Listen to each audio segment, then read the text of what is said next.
Pues nada, el Tech Friday de hoy es casi el primero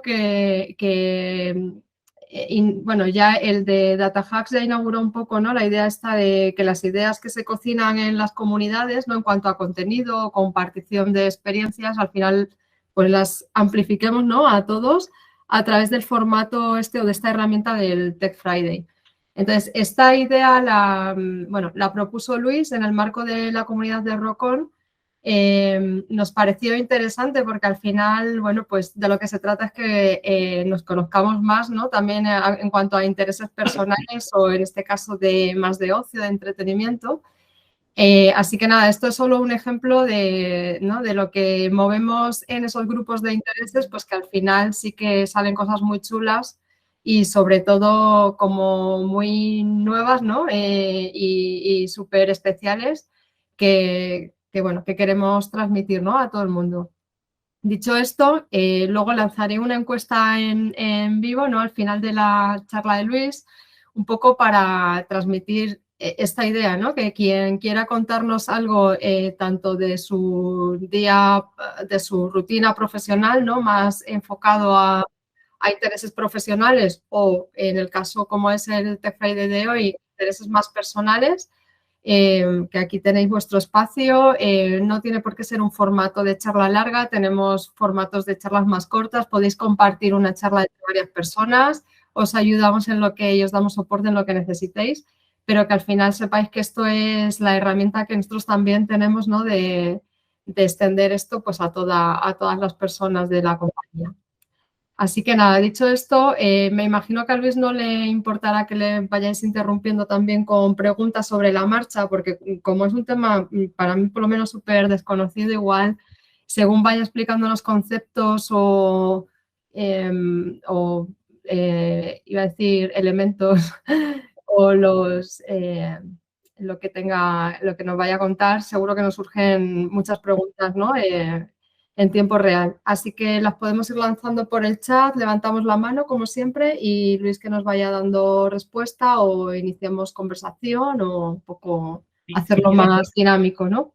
Si quieres, Soraya, tú me cortas, y lo digo porque igual a lo mejor no me doy cuenta de alguna mano si hay más gente o Vale, sí. me avisas y Sí, tal. yo Pero vamos, estoy... que yo creo que esto puede ser muy divertido también hablando y que nos adaptamos, o sea que no es un formato, digamos, rígido, ¿no? Bueno, lo primero, pues gracias por venir, porque no sabía si iba a venir alguien y por ahora somos 30, ¿vale? A mí me gusta mucho este formato porque, como he dicho varias veces, pues yo creo que tenemos que recuperar esa dinámica, digamos, de comunicación y de interacción con las personas que igual antes de pandemia podíamos tener a través de otros caminos y que ahora no es tan sencillo. Y por otro lado, pues como siempre nos toca hablar de trabajo, pues hablar de cosas que aunque tienen que ver con la tecnología y siempre lo podemos enlazar y enganchar con cosas nuestras, no es puramente techie, pues yo creo que también es divertido, ¿vale? Entonces, el tema que íbamos a plantear hoy, voy a tratar, no sé si me va a dar tiempo a contar todo, verlo todo, tal, pero bueno, si no ya voy rápido y sin agobio, ¿no? El tema que planteábamos hoy es hacer una especie de introducción de este asunto del mundo IFI y de esto que se suele denominar mundo audiófilo, audiofilia, un poco así, ¿no? Perdón. Uy, un segundín. Ahora sí, vale, perdón. Entonces, bueno, mis objetivos, primeramente, ¿no? Pues pasar un rato juntos, que es lo que justamente estaba diciendo, compartir y divulgar algo de información, es decir, nadie puede salir de aquí hoy en 45 minutos o en 30 minutos sabiendo mucho de esto, si no lo sabía ya. Comentar algunos tips por si a alguien le interesa o le apetece meterse en este mundillo y tal y empezar a gastar pasta, que es lo que decía antes Raúl y Josa, que es el riesgo de esta charla, ¿no? Que pueda salir de aquí con ganas de gastar dinero. Y luego he puesto promover la comunicación, entre paréntesis, intergeneracional, ¿no? Porque vais a ver que en este asunto yo creo que hay una cuestión un poco generacional, ¿no? En este asunto de quiénes son las personas que utilizan este tipo de aparatos y cómo se utilizan y cómo funciona esto, ¿no? De hecho, aquí a la derecha he puesto, durante la presentación he puesto diferentes memes y chistecitos y tal, ¿no? Y aquí, pues eso, está la típica foto de cuando la música no estaba en el cloud, ¿no? Que ibas a una tienda y había un montón de vinilos y aquello pues era otro mundo y bueno, mucha gente aquí lo ha visto, unos más jóvenes y otros más mayores, ¿no? esta historia, ¿no? Lo primero, hacer una reflexión sobre cómo se oía antes música y cómo se oye ahora música, ¿no? A la izquierda está, yo creo, ahora el formato en el que muchas veces tendemos a oír música, ¿no? Pues tendemos a oír música con unos auriculares, casi siempre, o suele ser habitual con unos auriculares, y suele ser habitual, pues, en un contexto relajado y demás, asociado al móvil. La chica que veis ahí, pues, está oyendo música en un móvil con unos auriculares y el chaval pues estará oyendo música con los auriculares igual enchufados al ordenador o lo que sea, ¿no? Sin embargo, antes eso no era así, ¿no? Me gustan mucho estas fotos, ¿no? Tienen una cierta, además, dimensión sociológica, ¿no? Las fotos, una es más cincuentona, inicio de los 60 podría ser la de abajo, y la otra es más setentona, ¿no? La de abajo, además, tiene un toque hasta machista, bueno, no así machista, pero bueno, digamos que se ve que el anuncio está como orientado al señor, ¿no? Que está como enfrente ahí de su altavoz. Y la señora está como ahí acompañándole y tal, ¿no? El caso es que antes no se oía música habitualmente con auriculares, se oía excepcionalmente con auriculares y se oía música en un contexto social, porque al no haber auriculares y ser más de altavoces, pues era un grupo de personas los que oían música y además de eso, esto se oía música bajo un concepto estéreo puro, es decir, bueno, ahora lo matizaré, ¿vale? Pero veis arriba, estos dos que están ahí en el salón, hablando, pues tienen ahí un par de altavoces y entonces se aprovechan de esa historia que es la dimensionalidad o la tridimensionalidad que te da la arquitectura estéreo del sonido, ¿no? Abajo, además, hay un detalle muy bonito, que es que si os fijáis, están escuchando un solo altavoz, ¿vale? Eso es porque, bueno, ese altavoz que está ahí es una marca que se llama Quad y se llama ESL57. Es un altavoz súper famoso en la historia de la música y lo construyó un señor que se llama Peter Walker y es de los años 50.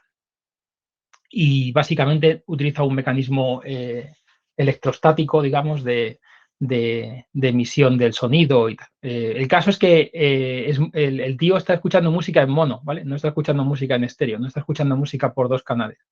Tiene ahí a la izquierda como el aparataje para poner la música y luego su único altavoz delante. Y es que el invento del estéreo, pues es un invento para generar tridimensionalidad sobre la música que se escucha, pero digamos que no es que exista la música mono o la música estéreo, es una cuestión de cómo distribuyes todo el sonido. En la parte de arriba, esos dos altavoces, no se ve muy bien qué modelos son, pero parece que es la marca Workday los que tienen ahí atrás, ¿vale? Pero bueno, eso me da menos información, ¿no? Bueno, pues lo primero que yo planteaba era cómo distinguir a un audiófilo, ¿no? Aquí traigo un meme que es dice, bueno, pues cuando un audiófilo muere y el sonido en el funeral, pues no es muy bueno, ¿no? El tío ahí se retuerce, ¿no? Bueno, pues aquí hay una reflexión que es el asunto de a quienes les gusta la música y ponen el foco en el sonido y digamos, en la música que oyen y tal, y a quienes les gusta, digamos, obsesionarse, además de con la música, con cómo la música suena, cómo se puede oír, cuál es la calidad con la que se oye, etcétera, ¿no? Entonces, digamos que un melómano sería un amante de la música, sin más. Un audiófilo sería alguien que, aparte de ser un amante de la música, se obsesiona o le pone mucha atención o mucho sentido a cómo suena algo, cómo lo puede escuchar mejor, cómo lo puede, digamos, disfrutar mejor en el contexto de donde vive y de donde se encuentra, etcétera, ¿no? Lo habitual es que algunos melómanos sean audiófilos. Lo normal es que siempre un audiófilo sea un melómano. Casi nunca hay audiófilos que no sean melómanos, ¿vale? ¿Cómo se distingue a un audiófilo? Pues los audiófilos son gente, no sé, igual cuando hablo de audiófilo puede parecer que es algo así como muy extravagante, pero muchos de nosotros, todos y muchos de vosotros lo sois, ¿no? Pues el típico tío que va al cine y no le gusta cómo suena la banda sonora, que dice, qué mal suena esto en este puto cine, ¿no? Pues eso es un audiófilo, es un tío que le pone mucho foco a ese asunto, ¿no? No solamente es que le guste o no la música, sino cómo está sonando, ¿no? Por ejemplo, cuando ves una película en una plataforma esta de tipo Netflix y tal, ¿no? Que utilizan mucha compresión de audio en según qué casos y tal, ¿no? Pues no se oye bien, ¿no? No se oye bien el audio de una película en un sistema de streaming muchas veces, ¿no? esta gente que toca todos los botones de los aparatos que le dan, ¿no? Pues esos son, digamos, audiófilos en mayor o menor medida, ¿no? Yo me crié en una casa donde tenía cacharritos de esos alrededor y me gustaba mucho cacharrear y quizá por eso también, pues yo creo que los ingenieros muchas veces, o muchos audiófilos a veces son ingenieros, son personas de vocación o de formación técnica, ¿no? Una cosa aquí curiosa es que mayoritariamente los audiófilos suelen ser hombres, ¿vale? No sé si esto es una cuestión cultural o de dónde viene, pero es la realidad, ¿no? Y luego quería comentaros un par de ideas más en relación a esto de ideas generales y audiófilos, ¿no? Una es el contexto sociológico de lo que es el mundo del audio y de la alta fidelidad. El contexto sociológico es el contexto del mundo después de la Segunda Guerra Mundial. Es el mundo que tiene un avance muy fuerte en las ciencias, las ciencias y luego en la física aplicada en la segunda mitad del siglo XX. Ahí pues aparece el mundo de la física del estado sólido y de la electrónica. Primero se utilizaban válvulas, luego se inventa y luego se populariza el transistor, ¿no? Y digamos que el transistor permite hacer economías de escala más grande. Todo eso, digamos, que lleva a un contexto en el que producir equipos de audio de cierta calidad pues es más barato y se puede llevar a mayor número de personas. Es la época de los años 60, 70, 80 también. Se está popularizando el uso de televisiones, por ejemplo. Es la época de, por ejemplo, de los relojes, de la revolución de los relojes que pasan de ser relojes mecánicos a relojes de cuarzo. Ahí hay un periodo de tiempo muy famoso en audiofilia que es la que se llama Guerra del Audio, que es la guerra el periodo de los años 70 durante el cual muchas marcas, algunas de las cuales ya no existen, pues por ejemplo Marantz o Pioneer o no sé, pues Technics, Yamaha y tal, pues se pelean, Sony también, ¿no? Se pelean por hacer equipos de mucha calidad, incluso hasta perdiendo dinero, y es una época de excelencia en cuanto a la calidad del sonido y de los aparatos que se realizan, ¿no? También quisiera aquí, entonces, bueno, lo que quería decir con esto es que hay un tema de desarrollo generacional aquí, ¿no? De que yo creo que muchos, por lo menos audiófilos actuales, son gente que ha sido niño en los años 80, en los años 70, en los años 60, poquitos en los años 90, ¿no? Ahí es donde entra un poco ese cambio de oír música con auriculares a oírla de otra forma, ¿no? A veces oiréis el término high-end si entráis en foros de estos. Hi-fi suele referirse a alta fidelidad en general y el high-end es una alta fidelidad con un acabado, digamos, lujoso, ¿no? Entonces tendría una dimensión también de acabado de lujo, ¿no? Porque estos aparatos, aparte de ser aparatos que suenan, pues son aparatos que pueden tener una dimensión estética y que en las casas, pues, son bonitos o feos, ¿no? Y luego también quería comentar un poco la idea de que detrás de todo esto, de oír bien el sonido, de la calidad de sonido, de cómo se escucha algo, está el planteamiento de cómo escuchamos nosotros, ¿no? Y cómo escuchamos nosotros no es cómo suena algo, porque los delfines escuchan frecuencias que nosotros no escuchamos, o las ballenas, o los elefantes, o lo que sea, ¿no? Es una cuestión de que tenemos dos oídos, de dónde están los dos oídos, y es una cuestión de que nuestro cerebro funciona como un sintetizador, ¿no? Como un aparato que entiende las ondas que le llegan y las interpreta de una forma o de otra. Por eso muchas veces aquí se habla de psicoacústica más que de acústica, porque más que la acústica pura y dura es la forma en la que interpretamos eso, ¿no? Pero bueno, entrando un poco en harina, básicamente un sistema IFI, de estos que estamos hablando, tiene tres bloques, ¿vale? Un bloque es lo que sería la fuente del sonido, de dónde sale el sonido. Un bloque segundo sería la amplificación y otro bloque tercero sería las cajas o los altavoces o, digamos, el equipo que emite el sonido, ¿no? La parte que emite el sonido. ¿Qué podemos tener en la fuente? Pues podemos tener actualmente un móvil, pero podría ser un sistema de streaming de audio, podría ser un lector de CD, podría ser un plato, ¿no? de giradiscos, ¿no? ¿Qué hay dentro de ese apartado que está en medio que he llamado amplificación? Pues ahí está, digamos, la capacidad de hacer que el sonido suene más alto, ¿no? Cuando nosotros escuchamos música en nuestro propio móvil tiene un pequeño, muy pequeño y muy, digamos, humilde amplificador. Pero si tú quieres tener un amplificador de mayor calidad, pues le pones un aparato específico de que amplifica, ¿no? De hecho, hay amplificadores para móviles, ¿no? Amplificadores portátiles.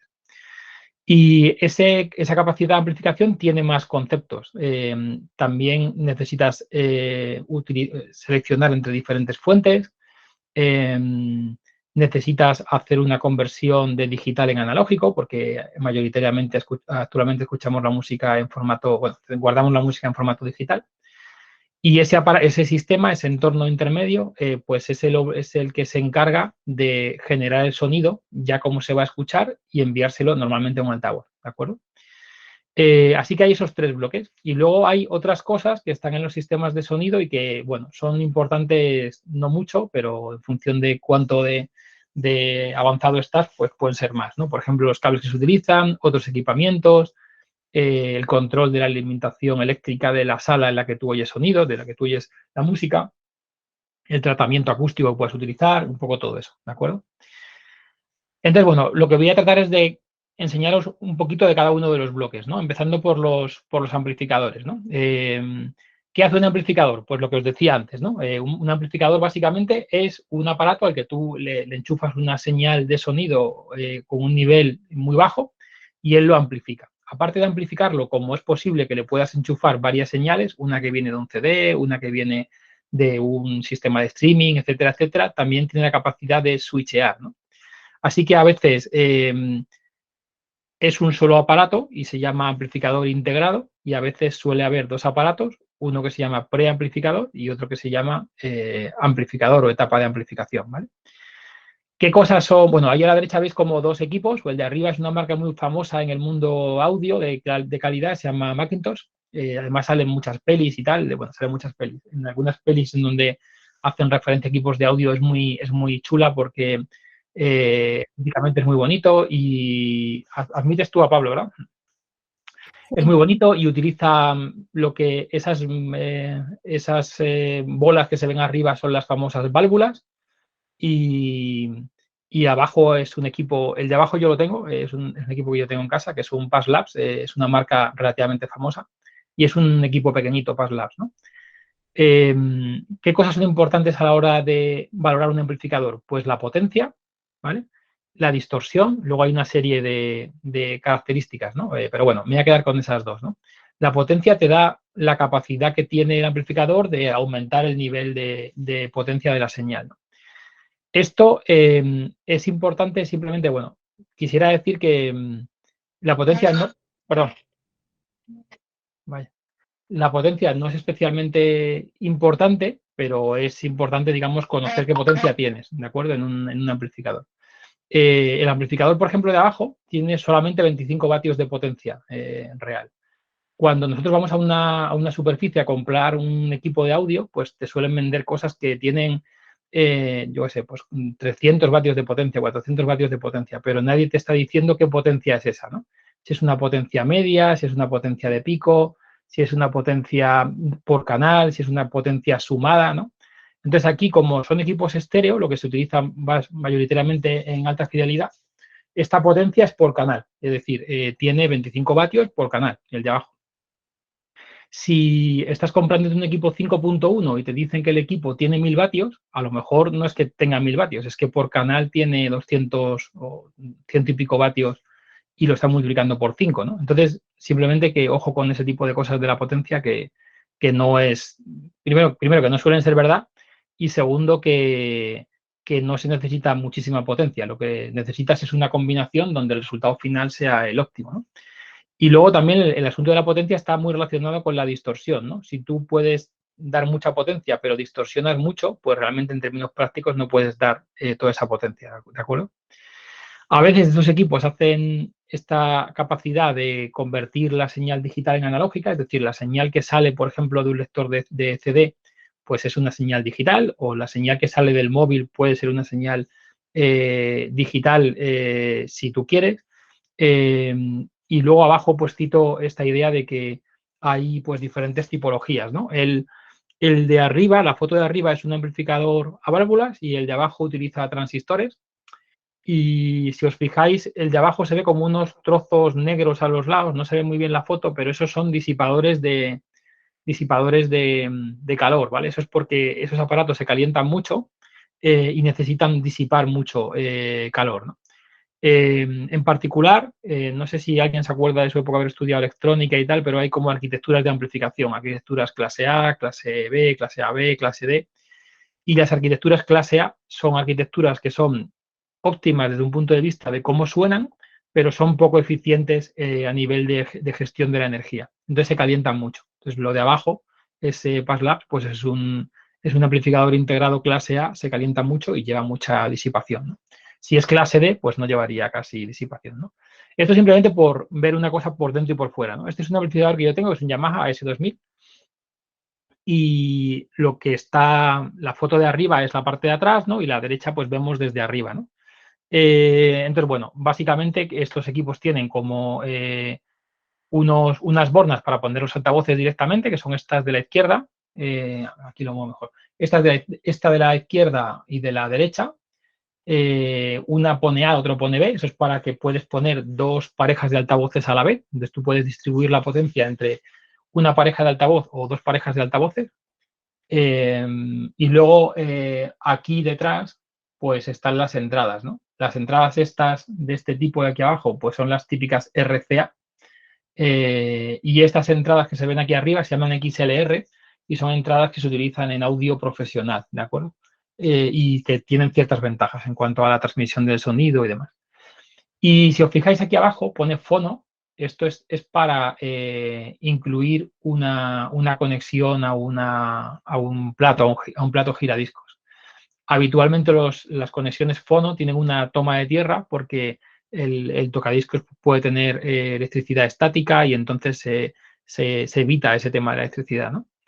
A la derecha se ve como el equipo por dentro, ¿no? Entonces, básicamente, aunque aquí no se vea por fuera como se veía en el de antes, pero esas dos estructuras así gruesas negras son disipadores y es para que el equipo disipe mucho la energía que tiene, ¿no?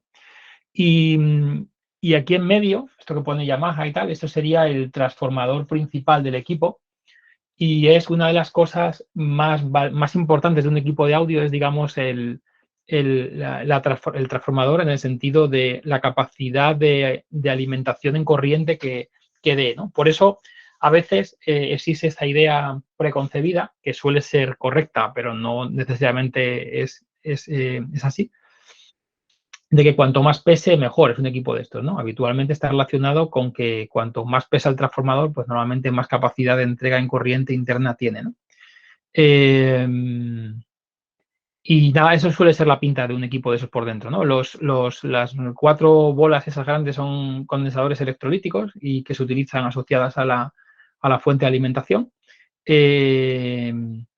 Y bueno, eso es un poco la pinta que puede tener así por dentro y las conexiones que tiene algo de esto, ¿vale? Así a grosso modo, ¿no? Os hablo un poco de cajas, ¿no? A los altavoces habitualmente en el sector o en el ámbito del mundillo este se les suele llamar cajas acústicas, ¿vale? Porque realmente el altavoz como tal igual es el driver, ¿no? El trocito concreto que emite el sonido, pero la caja es todo el sistema entero, ¿no?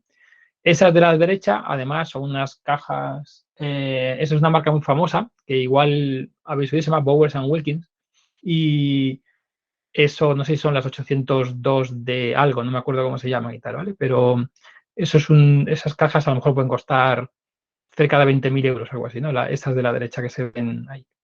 Entonces, dentro de una caja hay diferentes drivers. Aquí en este caso hay 4 drivers, 2 bajos, uno de medios, que está ahí un poco más arriba, y luego hay uno muy pequeñito, una bolita arriba, como una especie de cuerno, ¿no? Que se ve ahí arriba, que es un tweeter, que es un altavoz de agudos, ¿no? Entonces, básicamente, pues eso, que una caja está formada por varios drivers y que dentro de la caja, pues lo que habrá será un filtro que se dedique a distinguir qué frecuencia le envía a cada driver dentro de la caja, ¿de acuerdo? ¿Qué más cosas aquí, no? ¿Para qué sirve la caja de un altavoz? Pues sirve para manejar el sonido que el altavoz emite hacia atrás. Es decir, cada uno de esos drivers, cuando vibra, emite un sonido hacia adelante, pero a la misma vez emite un sonido hacia atrás. Y además está desfasado. Entonces, el sonido hacia adelante y el sonido hacia atrás, si tú no pones una caja, se mezcla. O si no haces algo, se mezcla. Con lo cual, digamos que la caja sirve para decidir qué vas a hacer tú con el sonido que los altavoces emiten en el sentido inverso al que tú estás escuchando, ¿de acuerdo? Abajo veis una curva de respuesta en frecuencia de un altavoz, que no me acuerdo cuál será, pero que la cogí de por ahí. Y básicamente lo que veis es que eso suele ir desde los 20 y pico, 30 hercios, y es un altavoz de puta madre, si es un gran altavoz, más arriba si es un altavoz más mediocre, y llega pues hasta los 12, 13, 15 kilohercios, ¿de acuerdo? El oído humano, en teoría, escucha desde los 20 hercios hasta los 20 kilohercios. En teoría, ¿vale? Porque no todo el mundo escucha lo mismo, no todo el mundo escucha igual de bien. Y además con la voz, con la edad perdemos audición en el tramo más alto del espectro de frecuencia. Es decir, cuando a partir de que tienes 40, 40 y algo años, dejas de oír de 13 kHz, 12, 13 kilohercios en adelante. Cuando digo dejas de oír, no me refiero a dejas de oír en plan, pues que es tan mayor y no oyes. Estoy diciendo que es casi imperceptible. Es una pérdida de audición en un segmento que casi no se escucha, ¿vale? Pero pierdes esa audición, ¿de acuerdo? Y bueno, esa es un poco la pinta, ¿no? De lo que sería una caja. Tendrá detrás, en este caso, tendrá más de 2 clavijas, pero bueno, lo normal es que tenga 2 clavijas. Tú metes ahí tus dos cables que vienen de aquí, de estas parejas, de cualquiera de estas, si estás utilizando CD de estas dos, o las que sean, y eso suena, ¿no? Con una fuente, un amplificador y el altavoz, pues suena. Simplemente que suena mejor, ¿no? Si pones equipos que son de mejor calidad, ¿no? Bueno, aquí cuento un poco cómo funciona un pelín un driver por dentro, ¿no? Pero un driver, aquí está como cortada la sección, ¿no? De un altavoz.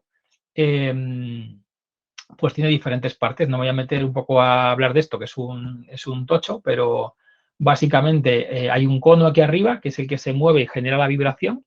Y luego aquí abajo, debajo del cono, hay una cosa que habitualmente nadie se suele fijar, o salvo que te guste este tema, que se llama araña, que es la parte que hace que el altavoz, el cono, vuelva a su sitio, ¿vale? Entonces, a nivel de física, si no estoy confundido, porque no me he medido nunca a este nivel de detalle, pero se suele modelar como una masa que tiene 2 muelles, con una constante en cada uno de los lados. Entonces, el altavoz se mueve, esa masa se mueve como efecto del movimiento hacia afuera del cono y el movimiento hacia atrás de la araña, ¿de acuerdo?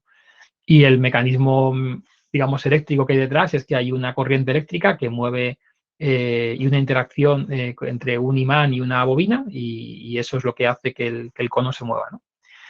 Y bueno, y los altavoces en realidad son un aparato, como se puede denominar en electrónica, o sea, es un aparato que tiene una respuesta a nivel de impedancia y con diferentes componentes y tal, ¿no? Y esto hay gente que se ha dedicado a estudiar este apartado y a caracterizarlos, y hay unos parámetros que se llaman de Thiel y Small, que son 2 tíos, que son estos parámetros que están ahí, que caracterizan a los altavoces, ¿no? En realidad, que a alguien que no sepa mucho le interese de un altavoz es la impedancia, ¿vale? Y normalmente suelen ser de 8 ohmios, y con 8 ohmios pues encajan en casi cualquier sitio, ¿no? Pero, por ejemplo, aquí abajo veis parámetros como la sensibilidad, ¿no? Esta tabla hace referencia a unos altavoces de 86,1 decibelios de sensibilidad, que es una sensibilidad relativamente baja. Los altavoces suelen tener entre 85 y 100 poco, 101, 103, 102 decibelios de sensibilidad. Y también veis aquí la respuesta en frecuencia, ¿vale? Este altavoz da entre 30 y 4000 hercios, ¿vale? Este altavoz, por ejemplo, no se oirían muy altas frecuencias. Es un altavoz de medios, esta tabla que está aquí puesta, ¿vale? Y estos son, digamos, características propias de un altavoz, un poco porque lo veáis, ¿no? Luego aquí os he traído pues varias fotos de varios altavoces distintos y de tecnologías distintas de cajas, ¿no? Voy a empezar por esta de aquí en medio, estos que son tan bonitos. Uy, perdón, esto me pasa si clico. Estos serían los altavoces típicos que conocemos, ¿no? Las cajas típicas. Este es un altavoz de 3 vías que tiene un grave, un medio y un agudo arriba del todo. Y bueno, esta es de la marca Workday y el modelo se llama Linton. Es un altavoz. Este altavoz tiene un precio de unas 1000 y pocos euros. Y es un altavoz clásico, ¿no? Que funciona bajo ese concepto de cono que se mueve y tal, ¿no? Lo demás que os he puesto son cosas como más extravagantes porque veáis cómo de grande es el mundo alrededor de todo esto, ¿no? A la derecha, el altavoz este es un altavoz electrostático de la marca Quad, es como parecido al primero que salía, pero este es un SL63. Yo tengo estos altavoces en casa, el de la derecha, bueno, tengo 4 de los 5 que salen de aquí más o menos. El de la derecha es un SL63 y es un altavoz electrostático. Su principio de funcionamiento no es presión acústica, es una lámina de Mylar y hay una diferencia de voltaje y entonces eso se mueve. Y son altavoces que suenan muy bien en cuanto a los sonidos de voces humanas, de frecuencias medias, son altavoces muy, muy precisos, ¿no? Son muy limpios, ¿no? Y tienen un inconveniente que es que suenan mal los graves, ¿no? No son los altavoces que tú utilizarías para oír rock o para oír música muy dura, ¿no? Estos de en medio, de la derecha, que están por aquí, que es este señor, son altavoces electromagnéticos. Estos funcionan no por una diferencia de voltaje, sino por un campo magnético que hace mover un principio parecido de lámina que vibra, ¿no? Y se mueven. El señor está ahí puesto para que veáis un poco la dimensión de esos altavoces, ¿no? Son altavoces que en sus tamaños grandes son más grandes que una persona alta, ¿no? Yo tengo unos de estos pequeñitos, no son muy grandes los míos, pero básicamente estos se parecen mucho a los electrostáticos y tienen una ventaja muy bonita, que es que como el sonido sale de un plano, es como que oyeses le llaman wall sound, ¿no? Es como que oyeses un muro de sonido que te envuelve, ¿no? Es una sensación no de que el sonido salga de un punto, sino que el sonido sale de un espacio general, ¿no?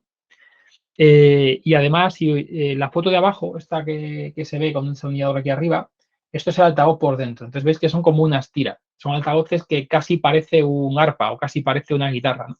Entonces son altavoces que para las cuerdas, para un cuarteto de cuerda, para cosas de estas suenan súper bien, ¿no? Y a la izquierda tenéis dos. El más a la izquierda es un altavoz omni... ¿cómo se llamaría? Bueno, que genera sonido en todas las direcciones. Se me ha ido la palabra ahora mismo. Omnidireccional, perdón. Omnidireccional. Eso. Omnidireccional. Y esos son muy, muy caros. A lo mejor no sé lo que vale. Es una marca que se llama MBL. Es una marca alemana y a lo mejor pueden costar los altavoces, pues igual cuestan 30.000 euros o algo así, ¿eh? No, no os exagero. Y son muy, muy top, ¿no? El concepto este que está un poquito más a la derecha, esto es lo que se llama Open Baffle, ¿no? Y son altavoces que no tienen caja, están abiertos por atrás y entonces tú ya juegas con el concepto de que ese altavoz va a emitir sonido hacia adelante y hacia atrás, ¿vale? Y bueno, es un poco lo que pone ahí en las notas, ¿no? Cajas acústicas y tal, ¿no? Os voy contando más cosas que si no, no avanzamos. Entonces, luego a esto, la otra parte sería, hemos hablado del amplificador y de los ejemplos y características que tiene. He hablado de la parte de caja, pues habría una parte que es de fuente, ¿no? Pues en las fuentes podéis tener fuentes digitales, por ejemplo, streamers, o podéis utilizar un ordenador o un móvil. Esas fuentes pueden tener capacidades DAC, de conversión digital analógica. Bueno, hay una serie de temas con la conversión, la frecuencia de muestreo, una serie de movidas, pero bueno, no vienen al caso ahora mismo. Podéis tener una fuente que sea fono. Simplemente comentar que los fonos habitualmente tienen como dos mecanismos de funcionamiento que tenéis que seleccionar en los amplificadores o en los amplificadores de fono que se llaman MM o MC. MM significa Moving Magnet y MC significa Moving Coil y es que básicamente la cápsula que llevan estos platos pues funcionan muy parecido a un altavoz. O se mueve la bobina o se mueve el imán, ¿no? Entonces, la arquitectura es un poquito distinta, ¿no?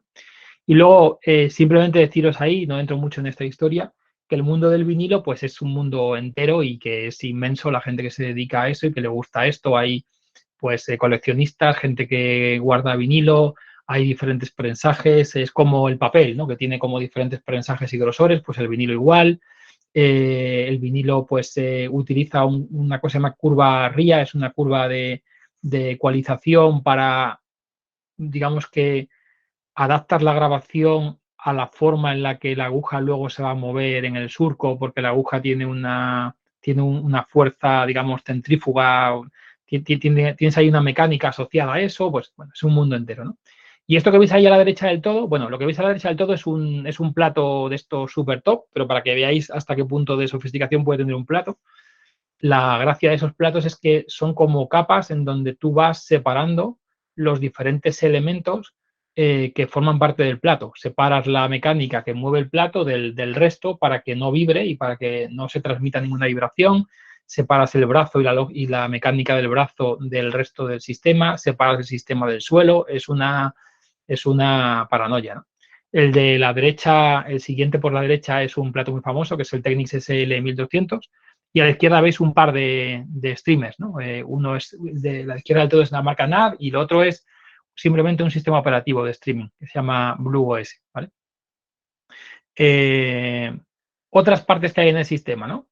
Pues mirar, esto ya es como para, o sea, esto ya es para gente que empieza a enfermar, ¿no? Pero, por ejemplo, el tratamiento acústico de la sala en la que tú oyes música, pues interfiere en la música.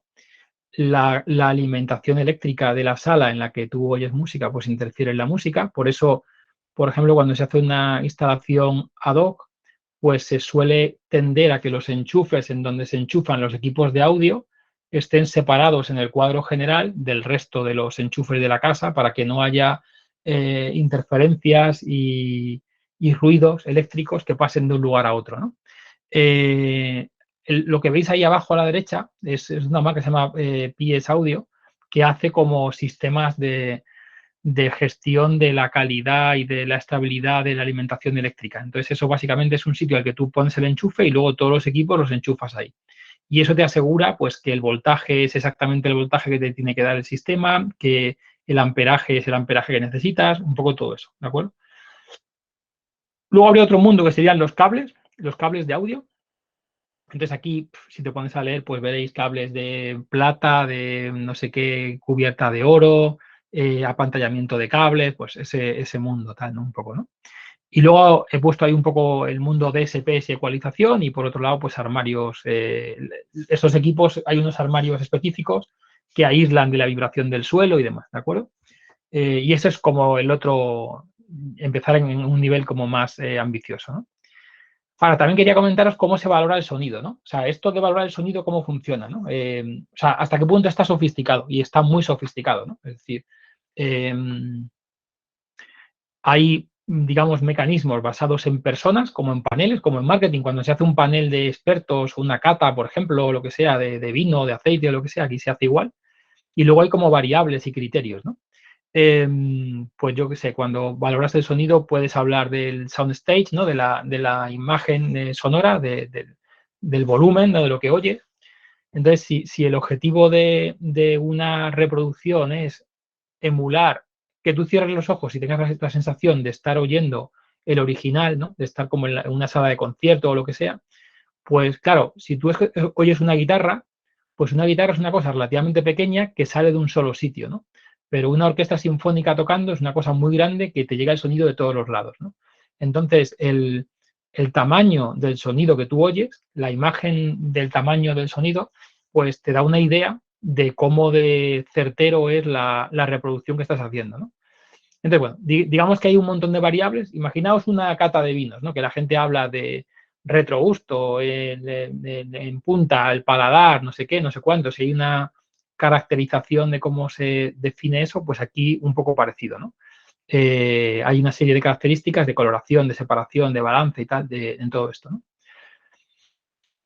Ahí arriba a la derecha veis el ejemplo de cómo sería un modelo profesional de paneles de expertos que valoran altavoces. Eso que pone 1, 2, 3, 4 a la derecha son como cajas acústicas y veis que ahí pone Acoustically Transparent Screen. Entonces le ponen como una especie de pantalla que hace que la persona no vea el altavoz para que la gente no se deje guiar por criterios estéticos y numeran a la gente que lo está oyendo, ¿vale? De esos que están ahí, el que mejor está oyendo el altavoz es el que está en el número 2. Pero entonces tienes que rotar a la gente en diferentes audiciones donde se sientan para valorar eso. Tratan de que la gente, por ejemplo, no se comunique entre ellos, ¿no? Para que no se interfiera el gusto o, digamos, la opinión que puede tener uno sobre los demás y demás, ¿no? Y se les entrena. Y las listas, digamos, de reproducción que se utilizan para valorar la calidad de un equipo, pues se preestablecen para caracterizar los criterios que se identifican arriba, ¿no? Pero son mecanismos, digamos, humanos, ¿no? Luego te puedes ir a un mecanismo más abstracto, más objetivo, más aséptico, como puede ser el mundo de las cámaras anecoicas, donde tú metes el altavoz. La cámara anecoica lo que hace es que tiene una estructura alrededor que absorbe el sonido en las paredes, ¿de acuerdo? Y entonces se pone música y hay un micrófono que se va moviendo 360 alrededor del altavoz y va haciendo como un plano 360 de la respuesta en frecuencia en cada punto alrededor del equipo. Y así es como se mide esto, ¿vale? Luego os he puesto aquí un slide de qué es lo que más afecta a la calidad, ¿no? Esto es una especie como de mini sala de escucha de un tío que escucha sonido con dos cajas que están ahí enfrente y en una habitación y luego tiene como la habitación un poco adaptada, ¿de acuerdo? Tiene ahí como varios paneles y tal y cual. Entonces, básicamente ese tío lo que está haciendo es que está oyendo música, por un lado, con una... Tienes el concepto de escucha directa, que es el uno, ¿no?, de la sala. Tienes el concepto de escucha indirecta, de sonido reflejado, que es el 2. Ese sonido sale del altavoz hacia la pared y llega al oído de la persona. Pensar que el sonido se mueve en todas las direcciones, no es direccional y es tanto más indireccional como menor es la frecuencia, o sea, es más direccional a alta frecuencia y es menos direccional a baja frecuencia. Y luego le llegan también lo que serían reverberaciones. Esos cuatros que salen de atrás son reverberaciones. Entonces, básicamente el mecanismo de oír perfecto sería el mecanismo de escuchar el uno, los unos solamente, el sonido directo, escuchar algo de reverberación, algo de cuatro. Si no escuchas cuatro, te da la impresión como de que estás en el vacío. Y escuchar el sonido reflejado un pelín separado del sonido directo en tiempo para que no ensucie el sonido directo. Sería un poco el esquema general. Entonces, lo que este tío tiene son pues unos paneles absorbentes a los lados para evitar esos sonidos que no son directos y un panel reverberante, reflectante detrás, que lo que hace es que le dispersa, se llaman paneles de dispersión, que le dispersa el sonido en todas las direcciones, ¿no? Y esa es una forma de oír decentemente, ¿no? Ahora, cuando te pones a comprar algo de esto, yo entiendo que cualquier persona se plantearía por dónde empiezo, ¿no? ¿Qué es lo más importante a la hora de entrar con esto? Bueno, pues en general lo más importante es lo que más afecte al sonido que tú escuchas, que son los altavoces y la última parte, ¿no? Lo que más se pega a tu oreja, los altavoces, ¿no? Luego, el otro criterio que he puesto aquí es súper importante la calidad de grabación. Es decir, cuando escuchas una grabación mala, pues se oye mal y lo escuches con el equipo que lo escuches, se oye muy mal. Entonces, si tienes buenos altavoces y estás oyendo una grabación razonable, pues razonablemente buena, se va a oír muy bien, ¿no? Luego, en tercer nivel he puesto la adecuación de la sala y tal y cual. La amplificación ni siquiera es tan importante, partiendo de la base de que tengas algo más o menos decente. Y luego incluso he puesto el estado emocional, ¿no? Hay veces que todos lo sabéis, que nos podemos oír música y estamos mucho más receptivos que en otros casos, ¿no? Y cosas que no son nada importantes, pues la fuente no es tan importante como alguien pueda creer, la conversión digital analógica es una cosa relativamente mainstream, los cables, ese tipo de cuestiones, ¿no? Me estoy pasando del tiempo de 45, pero bueno, creo que ya me quedan 3-4 minutillos. ¿Sigo, no, Soraya? Sí, sí, sí. ¿Cómo es una sala, digamos, de escucha de un sitio, pues, más o menos decente, ¿no? Bueno, un sitio decente, no, este es un sitio guay, ¿no? El que tiene ahí arriba. Pues, básicamente es una cosa que pinta como esa imagen, ¿no? Ahí lo que veis es los altavoces están muy separados de la pared. Eso es para evitar que se mezcle el sonido reflejado con el sonido directo. Están separados de los laterales, de las paredes. Veis que están como a 1 metro casi de cada pared lateral. Veis que los altavoces justo detrás tienen unos paneles negros. Esos paneles negros son sistemas de absorción y básicamente absorben el sonido que les va hacia atrás.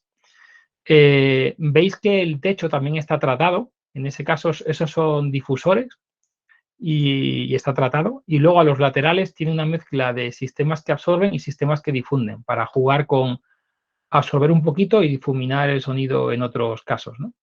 El suelo no es muy duro, es un suelo, parece que es de madera, pero podría haber una alfombra también. Y luego la persona se sienta en lo que se llama sweet spot, que es como el vértice de un triángulo equilátero donde dos de los vértices son los altavoces y el otro vértice eres tú, ¿vale? Y ese sería, digamos, un contexto, ¿no? Lo que se ve en la esquina son trampas de graves, eso es para evitar el sonido muy grave en esquinas de un espacio. Y las trampas de graves incluso se las lleva hasta el techo, porque tiene ahí como una especie de esquinitas negras. Se las podía haber llevado en recto, pero bueno, lo ha querido hacer así. Y eso ya una sala de escucha, ¿no?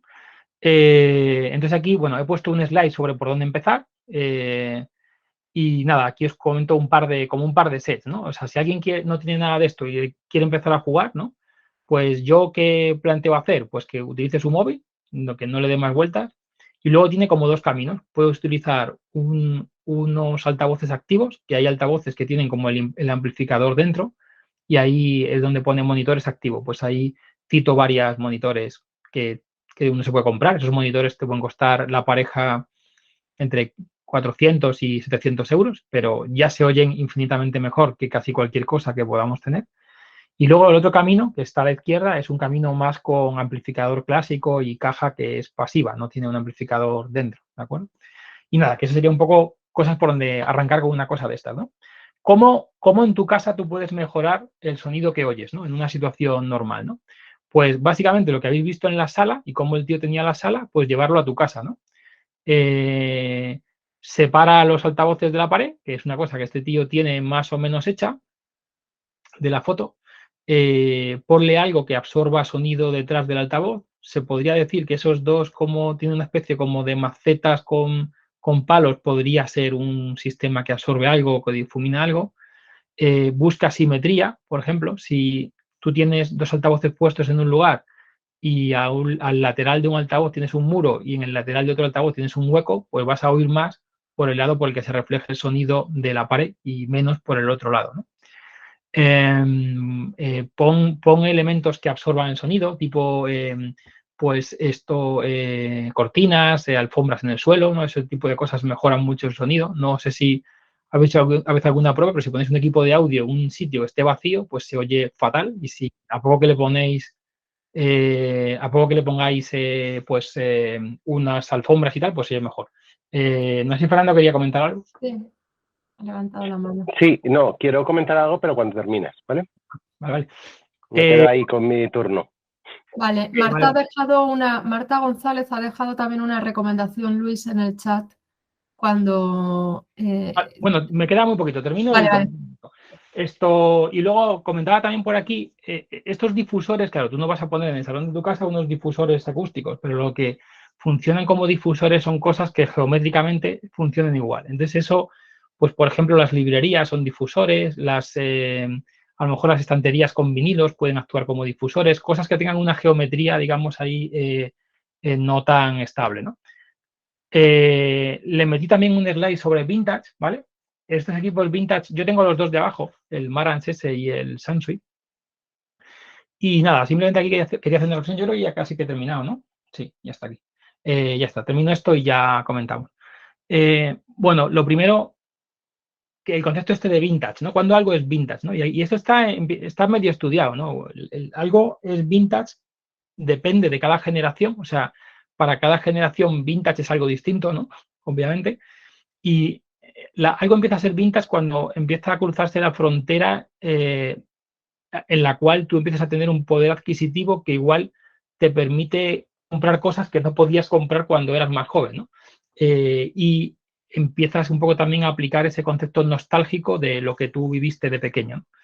Así que, bueno, pues ahora hay una moda, yo creo, de tirar mucho de lo vintage. Simplemente deciros bueno, que en el mundo de audio pues también se compra muchísimo que es vintage y que es súper bonito, a mí me encanta por lo menos.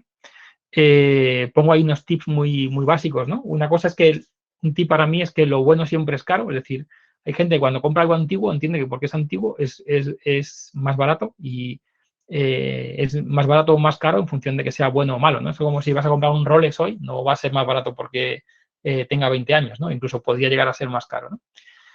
Otra cosa que también otra gente puede tener un poco en la cabeza es que por ser más antiguo tiene que ser mejor y no es verdad tampoco, es decir, cosas malas se han hecho casi siempre. Luego otra cuestión aquí es que hay que tener en cuenta que estos sistemas necesitan recaps, necesitan como actualizaciones, ¿no? ¿Qué actualizaciones necesitan? Pues necesitan que los elementos electrónicos con los años digamos que se deterioran, y se deterioran en la medida en que, bueno, pues el producto sea más deteriorable, ¿no? ¿Qué se deteriora mucho? Pues todo lo que sea líquido, por ejemplo, condensadores electrolíticos que tienen líquido dentro, eso se deteriora con los años y hay que cambiarlo, ¿no? Una resistencia, pues no se suele deteriorar con los años. Un condensador no electrolítico, pues no se suele deteriorar. Un transformador no se suele deteriorar. Un Twitter, por ejemplo, que tiene un ferrofluido, pues se suele deteriorar, ¿no?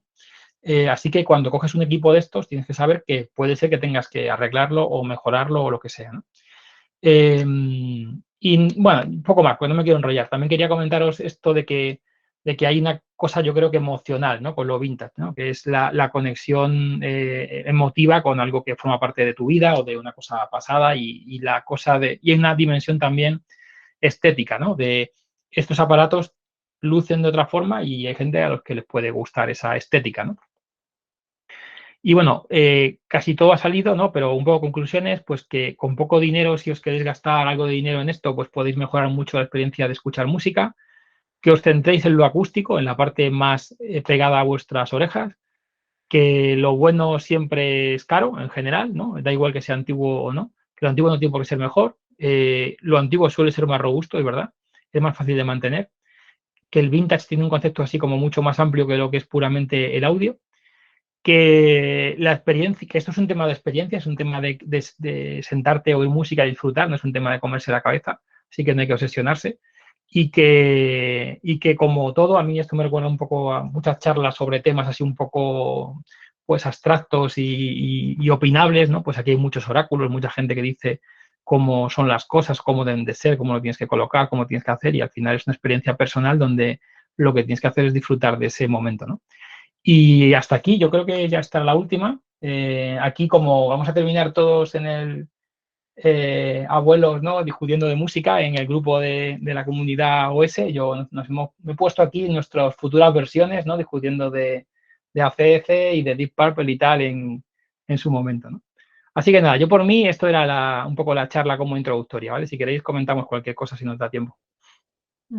Genial, muchas gracias. Pues nada, ya Fernando y quien quiera participar de la conversación. A ver, mi pregunta va, nos has comentado, digamos, un sistema para optimizar el audio que bueno, que hay que tener en cuenta un montón de cosas, ¿no? Materiales, calidad de los materiales, deterioro, el tema de la moda, estética, etcétera. Luego está el tema, básicamente estás peleándote por perder la mínima calidad en la transmisión del audio a través del medio, que es el aire, etcétera. Hay que tener en cuenta la colocación, disposición, es decir, en una sala de música no te puedes sentar donde te dé la gana. Y tal, en general, el espacio es importante. No termino yo de ver qué ganas contra unos buenos auriculares de 200 pavos. No, pero mi pregunta es súper seria. Es decir, realmente te estás pegando con eso. O sea, todo lo que se está hablando es intentar mejorar la calidad de unos auriculares de la hostia, ¿no? Bueno, yo creo que hay más recorrido. Primero, los auriculares no están fuera de este contexto, ¿vale? O sea, hay un concepto audiófilo de comprarte unos auriculares. Y hay auriculares, igual que había unos altavoces electrostáticos, hay unos auriculares electrostáticos. Yo tengo unos IFIMAN electrostáticos y funcionan, y la lógica que utilizan es bastante parecida a la de una sala porque están como gradados por un sitio y tal y cual. ¿Qué diferencia hay con unos altavoces? Que los altavoces no te dan, sobre todo, no te dan la escena sonora. Bueno, podría decir muchas, pero la primera es que no te dan la escena sonora de una distribución 3D, de una distribución estéreo del sonido. Los altavoces son dos sonidos que te entran por las dos orejas en los dos lados del oído. No es un auricular, no, es muy difícil. Pero si tienes dos oídos, solamente te pueden venir sonidos entrar sonidos por todos sitios. No te termino de entender. Claro, pues que en el auricular el sonido es directo desde las dos drivers del auricular a tu oído. En un entorno real el sonido no es eso. El sonido viene directamente de donde se produce y viene enriquecido por las características de la sala o del lugar en el que tú te encuentras. Que tú dices que eso realmente le quita valor al sonido, porque si no existiese, si hubieran existido los auriculares antes que los conciertos en directos, no nos estaríamos discutiendo de esto. Bueno, no me parece un mal punto. Lo que vengo a decir es que si tu punto es emular la experiencia real no es comparable con unos auriculares, porque el sonido, como digo, viene reflejado y el sonido te está dando metainformación, por ejemplo, del volumen del lugar en el que tú escuchas algo. Por ejemplo, que tú escuches un concierto de jazz en una sala pequeña, cuando tú escuchas la emisión de ese sonido de jazz en un equipo, esas características de la sala pequeña están integradas en el sonido que tú oyes y están integradas porque estás generando ese ecosistema a través de la reverberación, etcétera, etcétera, de esa situación. Pero que sí, puedes, vamos, que yo no estoy en contra de los auriculares, que yo tengo auriculares y lo oigo de vez en cuando. Digo que es un camino distinto y que los auriculares, por otro lado, tienen las limitaciones en cuanto a rango de frecuencia que tengan. Es decir, un auricular tiene un tamaño y no te va a dar todo el rango de frecuencia que te da un sistema de estos, ¿no? No te va a dar, no creo que te dé un auricular menos de 50, 60 hercios de frecuencia y tú escuchas hasta 30 hercios, ¿no?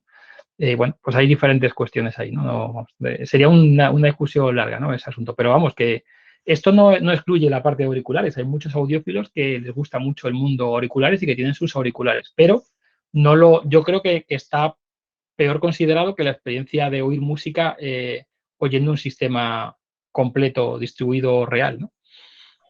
Pero eso no tendrá que ver con lo mismo que hay gente que le gusta más el vinilo, aunque la calidad sea peor, ¿no? También, O sea, también. no es ¿eh? Vale, Vale. también. Yo digo que hay cosas objetivas y hay cosas subjetivas. Pero en esto hay una experiencia del momento en que lo estás oyendo, hay que te puedas mover, hay, yo qué sé, pues yo creo que hay claramente una experiencia subjetiva, ¿no? En el tema del vinilo hay una experiencia subjetiva y es que el vinilo tiene una eufonía, o sea, el vinilo suena mal, objetivamente hablando, pero esa forma mala de sonar del vinilo, hay mucha gente que le gusta, igual que yo que sé, hay gente que le gusta el vino más ácido por lo que sea, igual le gusta porque está más acostumbrado a eso. Se entiende que el vinilo tiene una distorsión que se dice que es eufónica, porque al oído humano le parece agradable, esa distorsión que te mete la curva ría, que invierte, o sea, es como que ecualiza en un sentido y luego desecualiza en el otro cuando emite. No suena igual, pero hay gente que le gusta más. Claro que hay un concepto de gusto completamente. Hay un concepto de gusto completamente. A mí me gusta más oír la música sin auriculares, ¿eh? Pero bueno, eso. Vale. Gracias. ¿Alguien más quería comentar algo? Por el chat, Carlos estaba dejando. Mira, hay una duda de Miguel Lorenzo Luis. Un startup de calidad en función de la década. De la década de los equipos que se producen, se refiere, ¿no? Imagino, ¿no? Pues a ver, sí. A ver, lo que pasa con esto del audio es que los sistemas de audio son súper sencillos. Entonces, algo bueno, que estás poniendo tú. A ver, los equipos de audio son súper sencillos. Entonces, lo que pasa con el audio, por ejemplo, ¿por qué ahora hay muchas empresas chinas que son muy buenas en temas de audio? Es porque la arquitectura de los amplificadores de sonido está todo inventado. Es una cuestión de la calidad de los componentes, ¿no? No es una cuestión que vaya más allá de eso. Entonces, ¿cuándo es mejor la calidad de audio por décadas? Pues yo diría que ahora es el momento de mejor calidad de audio, pero porque obligatoriamente cuantos más años pasan, más cosas buenas hay y ahora mismo vivimos en un momento donde más rango de producto y de producción hay. O sea, hay equipos, o sea, hay salas que igual son muy excepcionales, pero que igual la gente se ha dedicado, se ha gastado 1 millón de euros en montar una sala de audio de altísima calidad, ¿no? Entonces, yo creo que eso es mucho más de ahora que de antes, ¿no? Ahora, en relación al nivel medio, yo creo está, digamos, bastante defendido que los años 70 fueron unos años muy punteros en términos de calidad de audio, porque fue un momento en el que había una explosión demográfica de gente y de popularización de los equipos de la televisión, de la radio, de los equipos electrónicos y tal y cual, era como un boom. Y fue una época en la que incluso muchas empresas, si lo queréis leer, se llama Guerra del Audio de los 70, muchas empresas de aquella época cerraron, ya no existen, o petaron y tuvieron que reflotarlas porque llegaron a producir equipos y venderlos a un precio por debajo de sus costes de producción, entrando en esa dinámica de yo más que tú, ¿no? Porque aquí al final esta gente juega, los productores, con un contexto de que producen equipos más baratos con los que ganan dinero y equipos más caros con los que incluso pueden llegar a perder dinero, ¿no? Entonces, para mí los 70 probablemente en cuanto a relación calidad-precio será una época brillante y el momento actual es donde mejores equipos hay, ¿no? Es un poco, creo, una respuesta válida. Y siempre ha habido muy buenos equipos porque la tecnología es muy estable desde hace muchos años y cada vez hay menos malos equipos, ¿no? Porque cada vez hay más competencia, es complicado hacer algo realmente malo. Se puede conseguir, pero por un precio decente hay cosas bastante buenas. También tener en cuenta que aquí hay un tema de inflación, ¿no? Al final, un equipo de los años 70 que pudiera costar en los años 70 $500, si tú le aplicas un concepto de inflación, es un equipo que ahora mismo, a igualdad de poder adquisitivo, cuesta 3.000 y algo, ¿no? Entonces, o 3.000, 4.000, 3.000. Entonces, tienes que compararlo también deflactando, bueno, llevando la inflación a un nivel equiparable.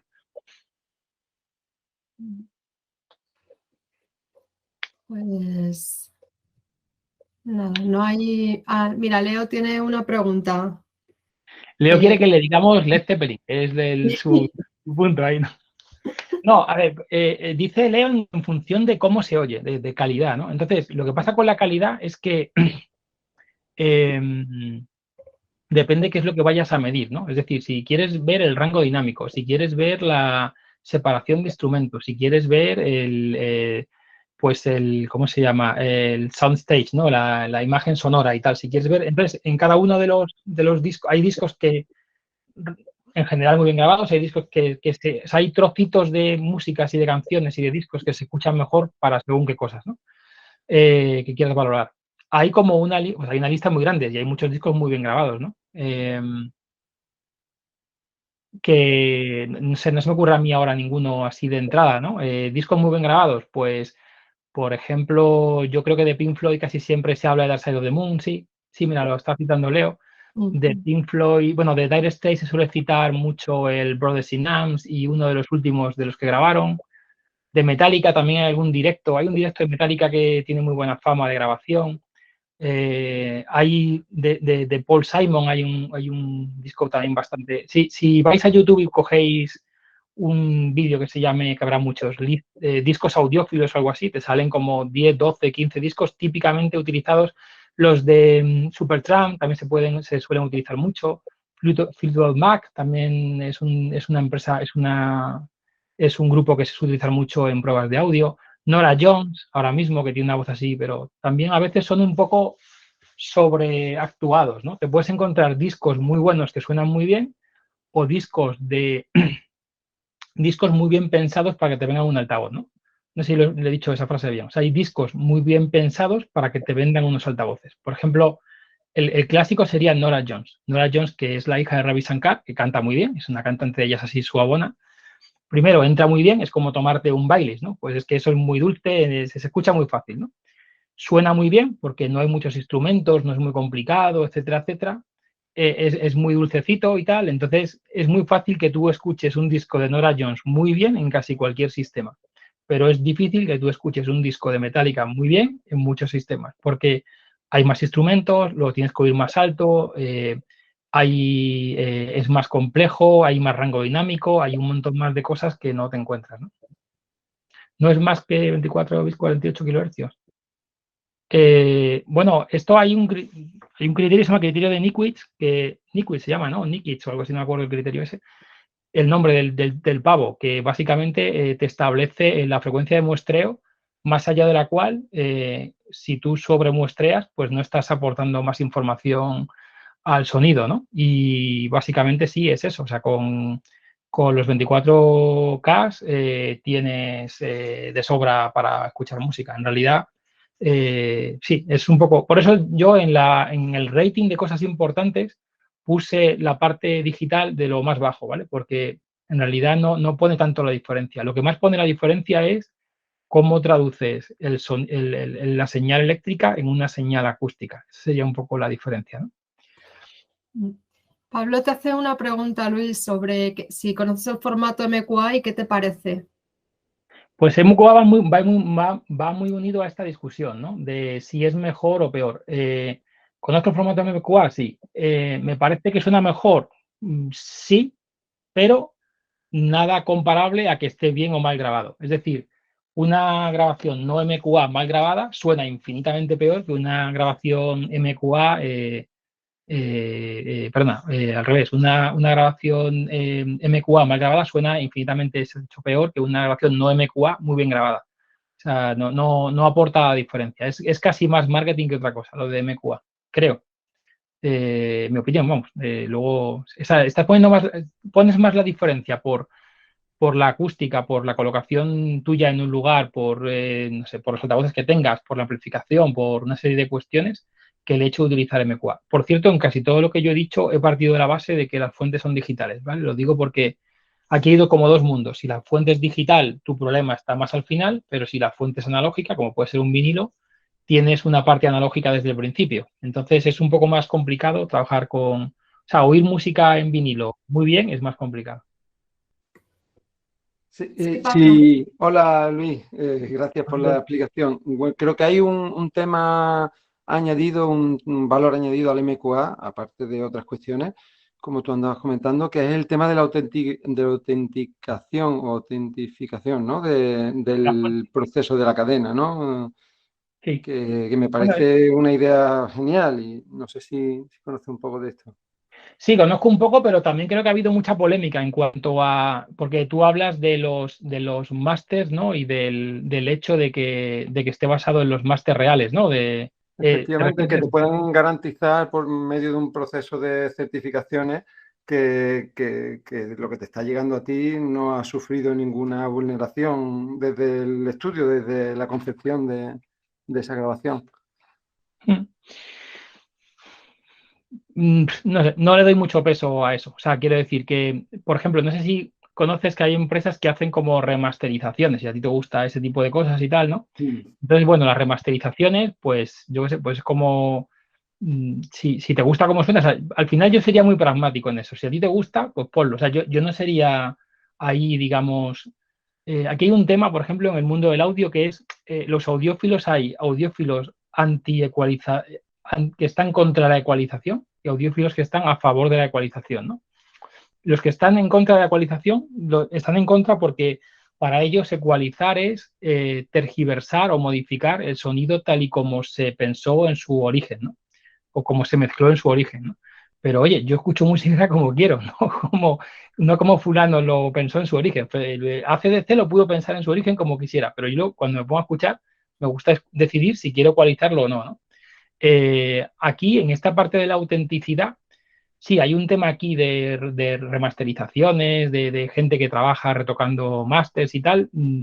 Yo, si te da la información, a mí me parece muy legítimo remasterizar. No tengo de todas formas el control en ese apartado del MQA en cuanto a la identificación original de los másters. En teoría, los másters los tienen las empresas que han producido un disco. Entonces, pues entiendo que ellos también pueden remezclarlo y que siga siendo MQA y están tirando de los mismos másters. O sea, no sé, me pierdo un poco ahí, Pablo, la verdad. Muchas gracias, Luis.